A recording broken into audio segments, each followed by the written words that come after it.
Okay, great. So hello and welcome, warm welcome. So for this edition of Happy Hour, I'd like to invite us to explore metta, loving kindness, love, friendliness. So many different nuances of this quality of the heart.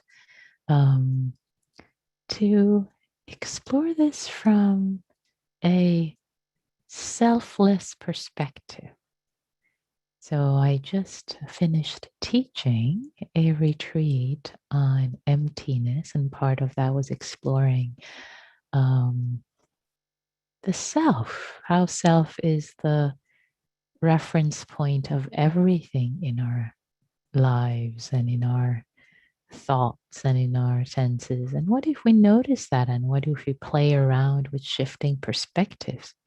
And actually, I see many of you who are on retreat. So this will be a continuation of our exploration on the retreat. And for those who weren't on the retreat, no problem. Whatever you need will be shared with you. So coming into it with beginner's mind. So,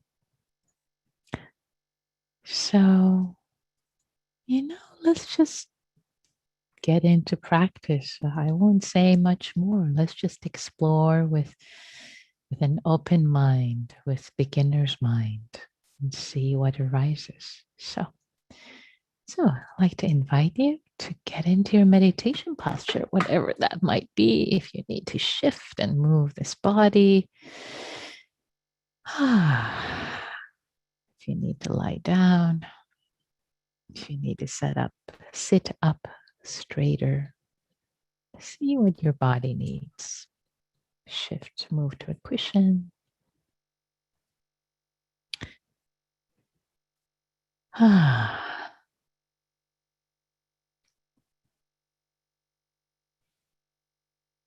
And first and foremost, as always, we arrive and land with the body, with the breath, to stabilize the attention, to stabilize, calm the mind.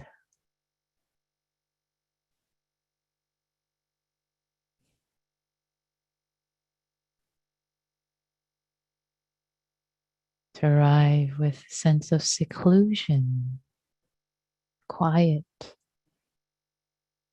silence internally.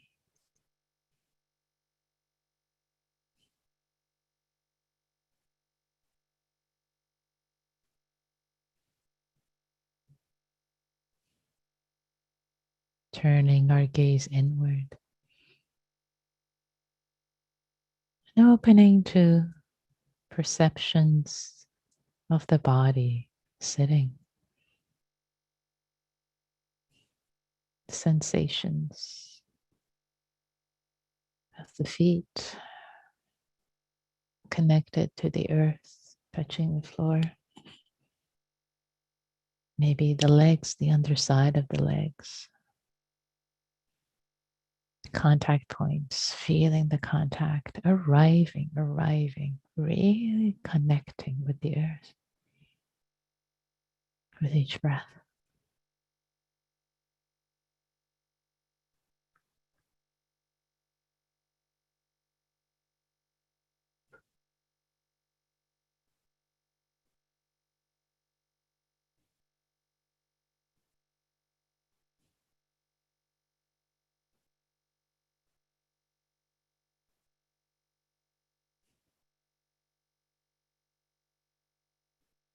Relaxing, softening, giving the weight of the legs, the feet to the earth. Similarly for the sit bones.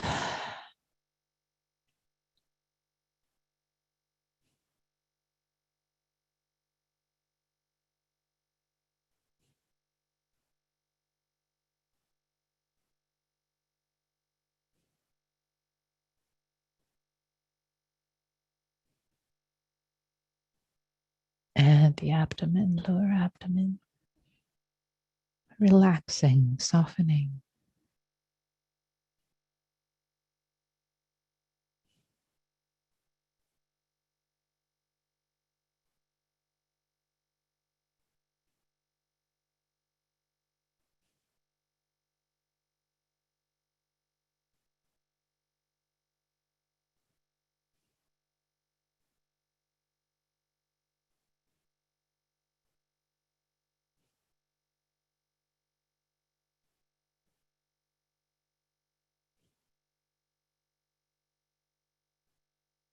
And opening, expanding awareness, relaxed awareness to include not just the lower body, but the upper body.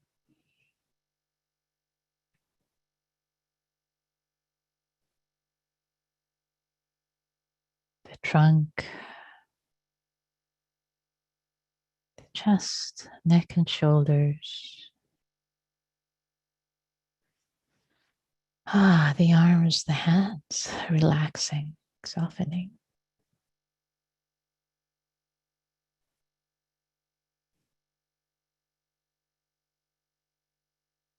And all the muscles of the face.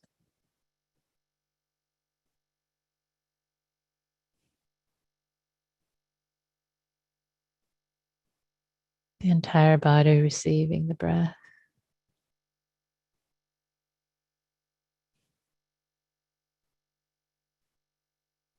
The entire body being breathed.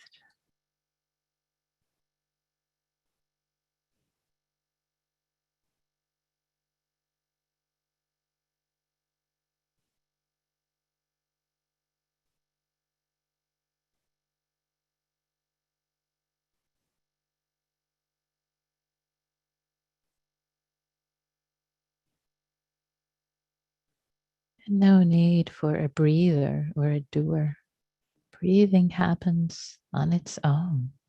Thank you very much.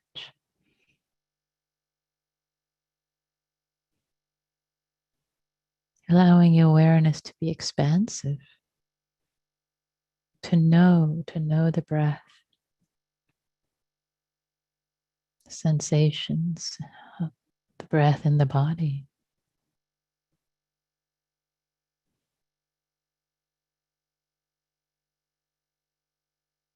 Without the need for a control tower, but perceived, received in itself, in the abdomen, in the feet, in the chest.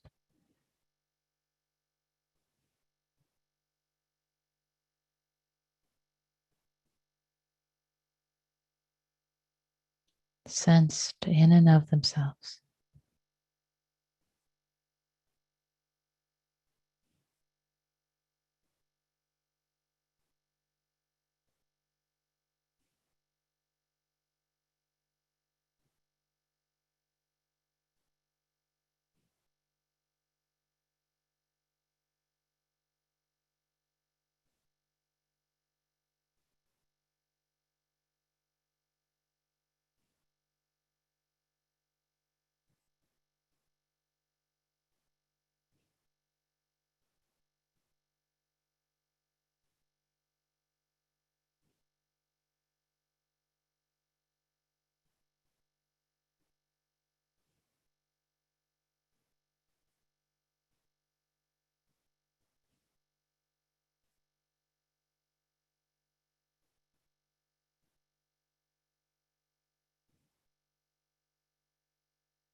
And if you notice thoughts arising,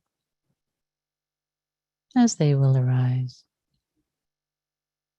notice the self reference, the self referential frame of reference.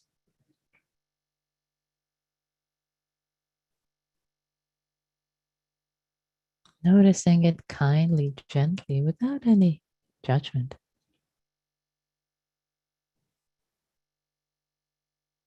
With curiosity and openness. Oh, interesting.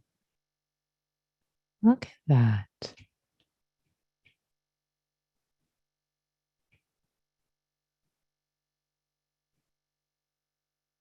With kindness, as if you're looking at a friend's thoughts.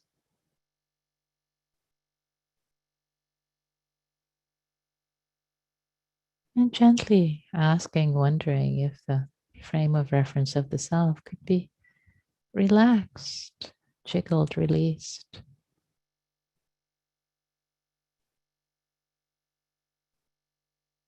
As if letting go of helium balloons, they can just float, be on their own without you needing to hold on to them as me or mine.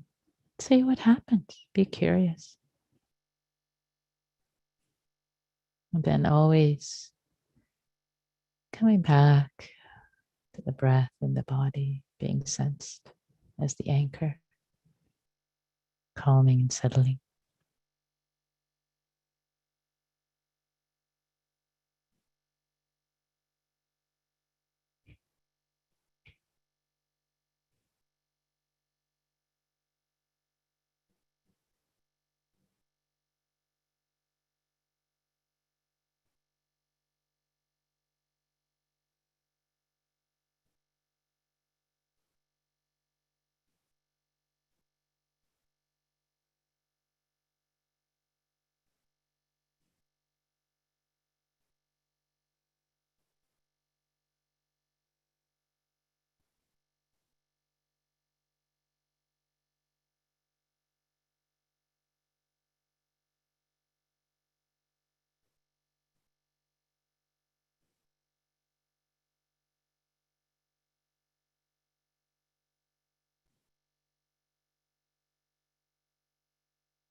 And notice if this inquiry, curiosity about letting go of the self reference creates more ease, more space.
can the sensations in the body, for example, if there's any fatigue or, or aches, can they be felt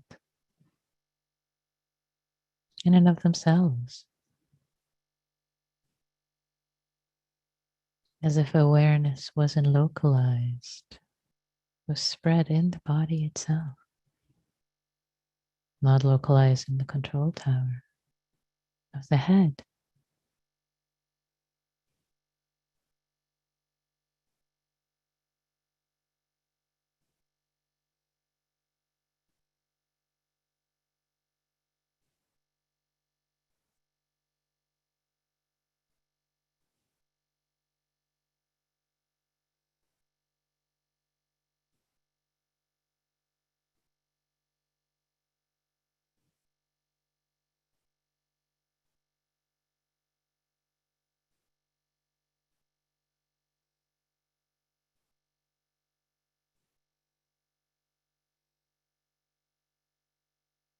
Could even a slight loosening of identification bring more ease? Be curious. Don't push it though.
And what if this loosening, even for a moment, this letting go,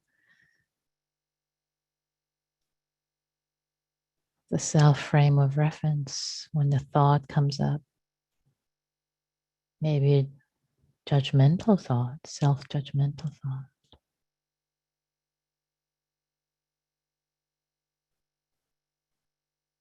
Letting go of the frame of reference, you, me. Just for a moment, letting the thought float, or if it's a sensation or ache in the body, just letting it float and be. That letting go, that moment of loosening, releasing. See if you can open up, perhaps explore on your own. That moment of releasing can open up to vastness of love, of care, of compassion.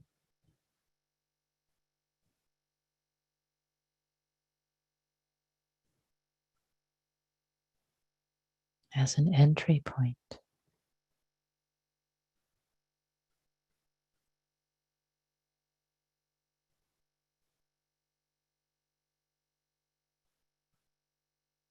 Again, you can start with a thought, maybe a thought that has some clinging, some dukkha, some pain, challenge in it, or something in the body, pain and ache sensation.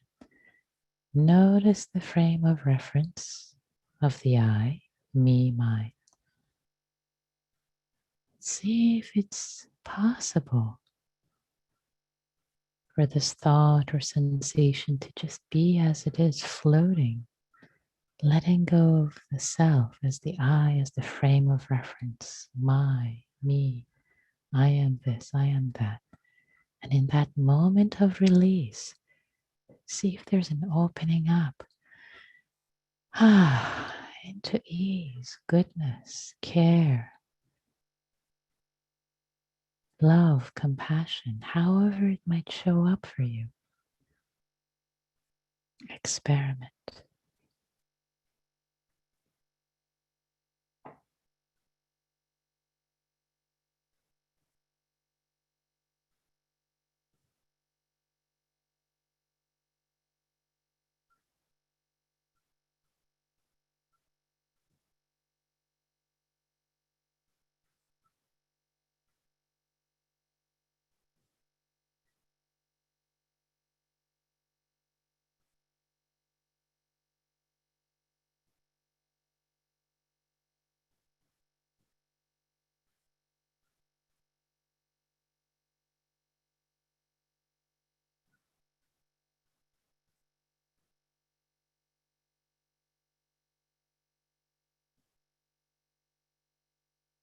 And if the thought comes up, I'm not getting this isn't working, use that. See if you can jiggle the frame of reference of that. I'm not getting this isn't working for me. Release the I.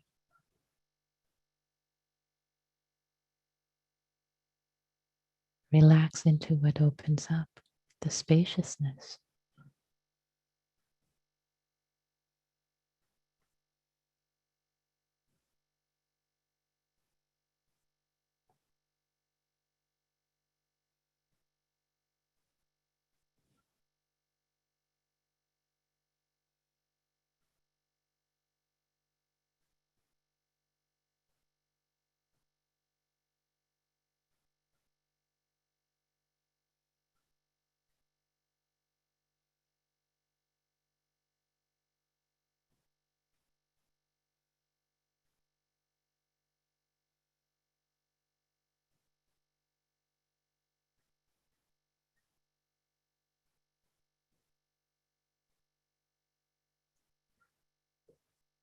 Relaxing into,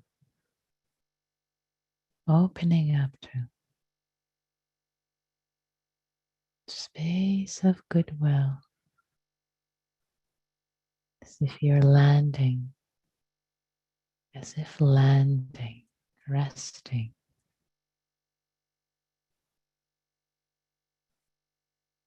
The mind, the body,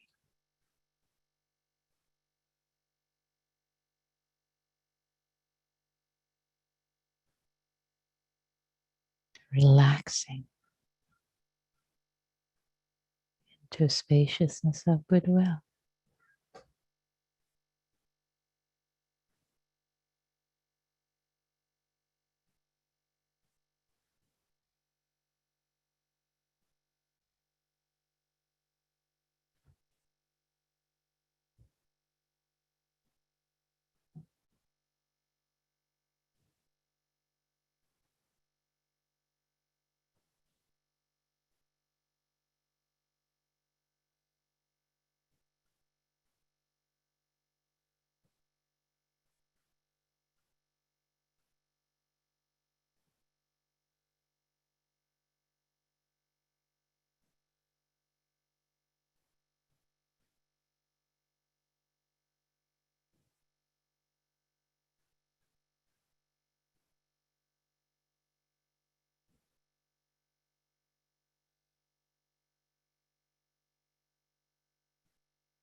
When the I is released,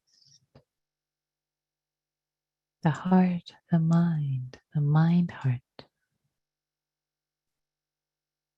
can land into spaciousness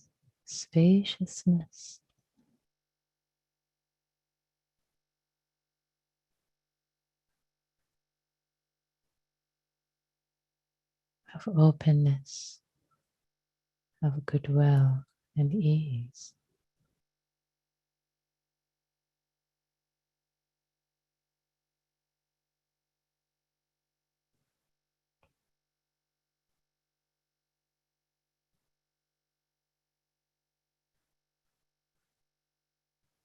Can the self-reference be released for even a split second regarding a particular sensation or thought? Be curious.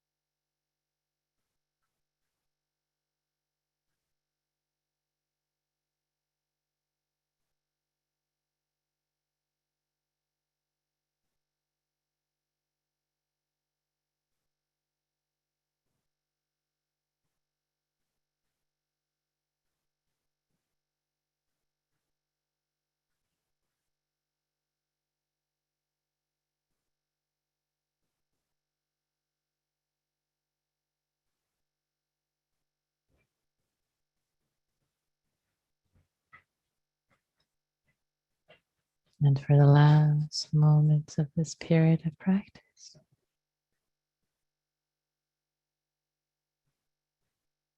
thoughts are coming up, self-referential thoughts about this period of practice. I was distracted. I was sleepy. I was uncomfortable. I didn't get it. I. Notice the self-judgments, if any. Self-reference of the I. And see if the statements, the self-reference can be loosened. The thought can be just floating. See if that opens up, releases something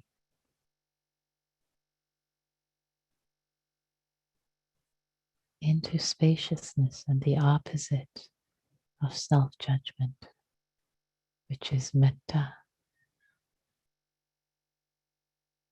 and friendliness.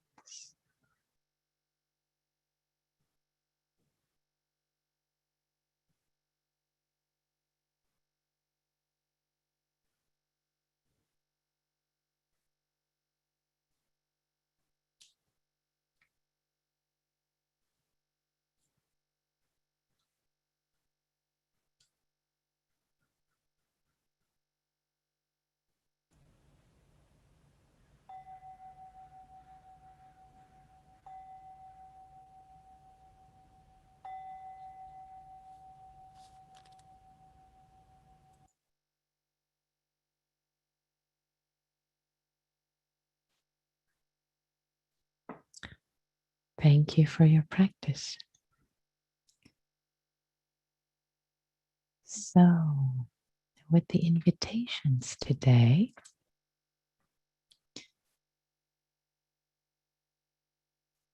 I admit for this session, they may have been a little more on the subtle side, needing a little more settling of the mind, stability of the mind, more quiet of the mind, quiet in the mind for an opening for this exploration to give fruit. So I'd love to hear your reflections. If even for a split second, this letting go of the frame of reference of the self opened up for you. There was an aha, and then opening up to a space that was more spacious, more easy, more filled with metta and friendliness. If that were the case for you, even for a split second, would love to hear from you. If you would be so kind to share, Don, please. Hey, thank you so much, Nikki. It was it was challenging practice, and subtle. And for me, and maybe for others, but for me, I tried to sort of just change, like physically change my point of reference, and sort of look at myself, maybe from the perspective of a friend of mine, and or somebody else, and to sort of observe sort of the pain or the sort of the thoughts or whatever is going on. And it sort of, whatever was inside me was sort of floating up the pain and whatever. And it was just sort of this self-contained thing that people could see. Anyway, that image was helpful. And that's all. Yeah, thank you, Don. I really appreciate how you're explaining it. That's a beautiful way to explore the shifting of perspective. Wonderful. This is lovely. Great. That's one way to try this shifting of perspective, as you were saying. Like, wow, what if consciousness wasn't localized here? It was from the perspective of my friend or outside or a compassionate being. And then you said it was helpful. Is it okay to say a couple more words? What was the nature of it being helpful? What happened? Yeah, so I often have a lot of doubt and about many things. And during meditation, I have doubt about, hey, am I doing this right? And and I get a like a tension, and it's like this. It's like right around my belly button, just sort of like this, and it's just like anyway. That was released a little bit, and it sort of floated up. Yeah. Nice, nice. So what I'm hearing is that it was the sense of doubt, am I doing this right, which is habitual self-doubt, and this shifting in perspective, it there was a release. It released both physically and the doubt itself. There was just a release into more ease, into what I would call more freedom. Yeah, exactly. Lovely. Beautiful. Yay. Thank you for sharing it. This is exactly what I was pointing to, and which is exactly that shift of reference. It's like, oh, something releases physically as well as in the mind to more ease and to more spaciousness. And what I would invite you is notice if in that ease there is more, there's more kindness, there's more love, um, if you notice that, or next time to check it out. Yeah, thank you. Yeah, thank you, Don. Violet, please. Hey, I had a few interesting experiences and a question. I had this moment at some point, your invitation was something like along the lines of like your body doesn't need you to breathe, like breathing is going to happen. And it felt like all of a sudden my sort of conscious self was who like it's like they were like a CEO who thought they were in charge of the show. And then all of a sudden it was like being at like a boardroom table looking at like all the people who were actually doing the work for you the whole time. It's like I thought I was in charge of everything. And then all of a sudden I was like, oh, my foot does work without me. Like I don't, it's doing its own thing. And it's what I realized recently if I've noticed like when I have awareness of like parts of my body, it's not actually awareness through the sensation. I actually, even like when I'm sitting, it's like I'm looking at it from where my eyes are, like my knee, I'm looking at it from where my eyes are. I'm not actually like going through my body to the sensation of the knee. Um, and that's something I've been, and it's hard when I do walking meditation now. I try and like I like wear like a really big scarf so I like can't see my legs at all, so that way I'm not like looking at them, I'm like feeling them. So the question I have is I have a lot of back pain, and what was helpful with this was like taking the self out in terms of like sensation, like these are like sensations without like a me that they're like damaging, or like it's not like they're like hurting me. This isn't like an injustice to me that I'm feeling this pain. But then I've also been using a lot of like self-compassion and equanimity to help manage the pain. And then at the end when it got really strong, I tried to shift to that, but then that felt like they were not aligning, like the experiencing the back through like no self and then like trying to do self-compassion, like I couldn't, they didn't seem compatible, so I was wondering about that.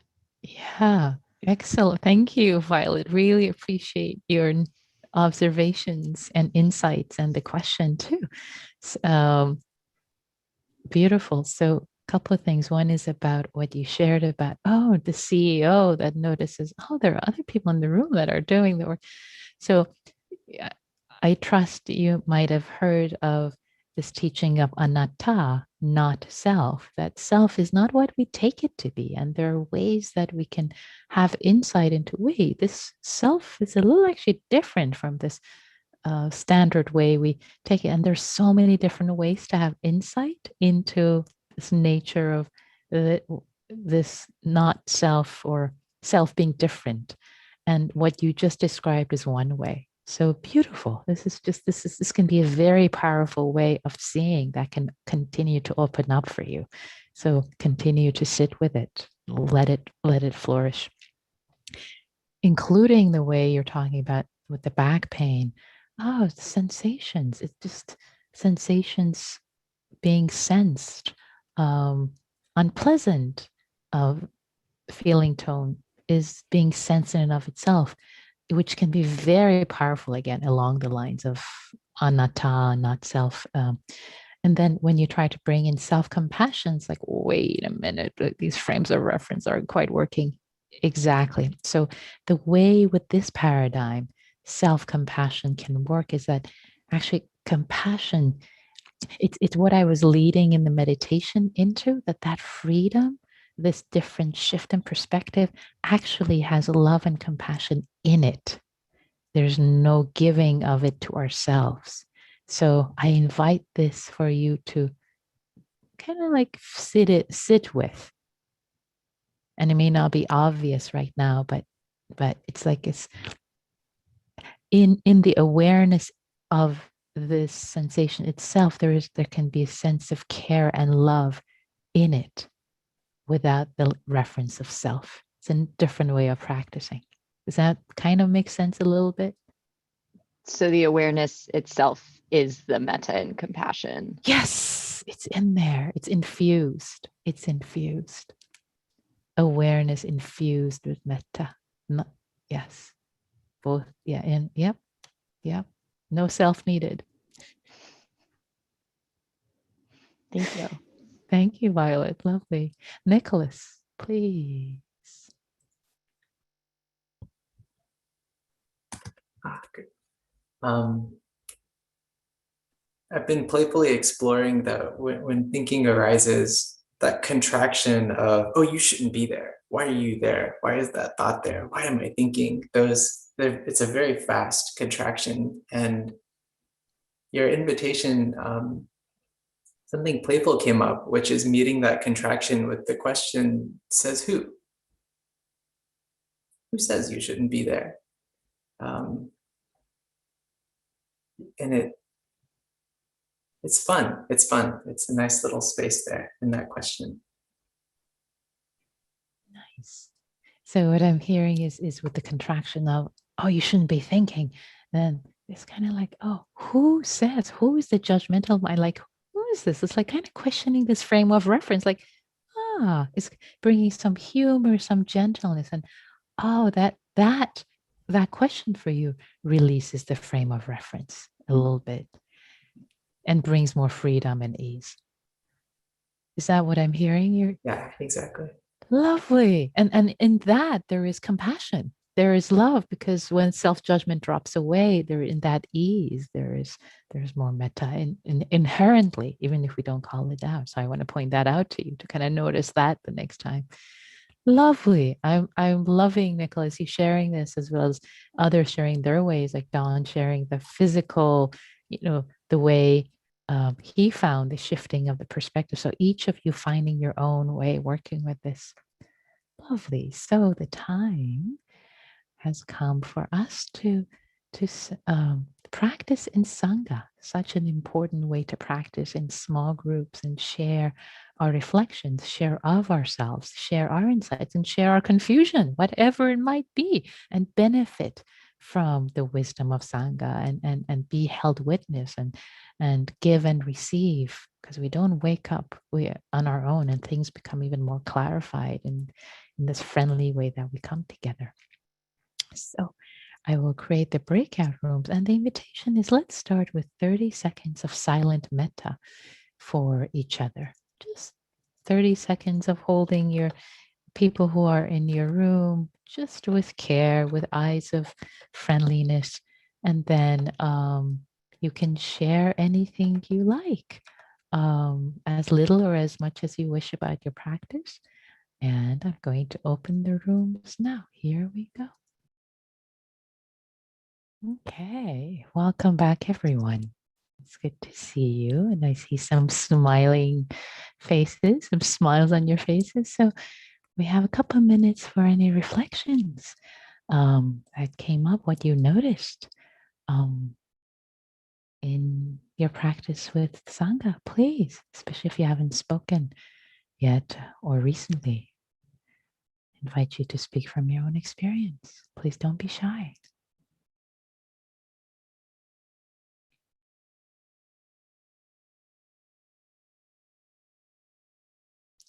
You can type in chat or raise your hand.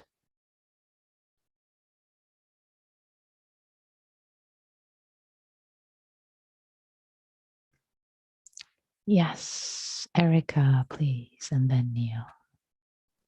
I can just share a quick thing. I shared this in my group as well. But as we were meditating, this group walked by and you could hear them laughing.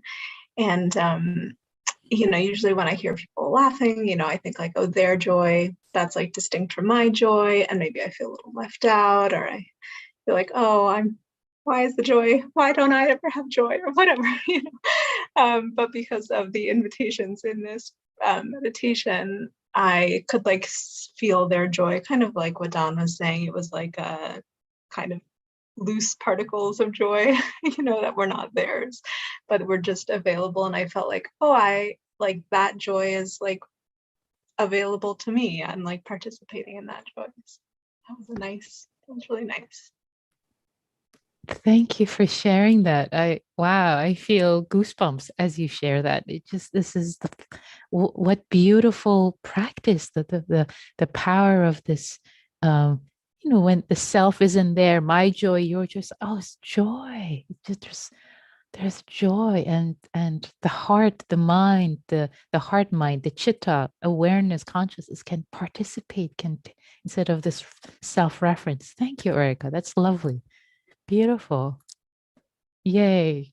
Makes me happy. Gives me joy. Neil, please. So it's more than a 30-second answer, I fear. I find myself thinking a lot about free will and self-determinism and such. And, the more I think about lack of self and things are based on causes and conditions, the more I feel, I don't know, yet I still find myself motivated to do things. Yeah. And course. I'm kind of stuck there. I don't know. Yeah. And I'm going to give a 30-second answer to be continued. So the idea here is not that there is no self. That's not the teaching at all. And in fact, Nagarjuna said, if you take the emptiness teachings, if you take them from the wrong end, it's like taking a poisonous poisonous snake if you grab it on the wrong end. So it leads to nihilism and confusion. So that's where we'll head. So it's not self, that there is no self. It's more complicated. Is that the self is, there is a self. You exist. Of course you exist. And yet it's much more open, much more complicated, much more free. It's both. It's neither real nor non-real. Anyway, that's getting more than 30 seconds. But what can I say that could be helpful besides that? Yes, there is a self. The teaching is not a negation of self. And with the idea of free will, Buddhism has a lot it kind of obviates the whole free will idea through, there's a lot, I've thought about this a lot, and there's a lot of writing that you can also find on the web. But the idea is there is, this is going to be so much longer than 30 seconds. To be continued, Neil, to be continued. I can't. So let's continue this another time. This is 7:02. I do want to bring it to a close. I have so much to say about this, but we'll give a good Dharma talk about this sometime. Anyway, thank you all. Thank you so much for your questions, for your curiosity, for your practice, for your heart. May all beings be free, happy, joyous, including ourselves. Thank you for your practice.